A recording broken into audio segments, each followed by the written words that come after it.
Ito ang Leres Chika mga mosang. Walang halong biro ba?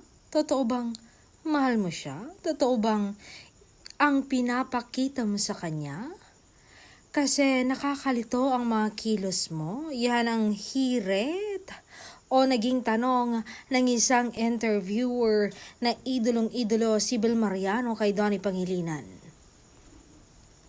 Ito nga ang naging sagot ng matini idol na si Donnie Pangilinan. Sabi niya, hindi ako yung taong palabigkas.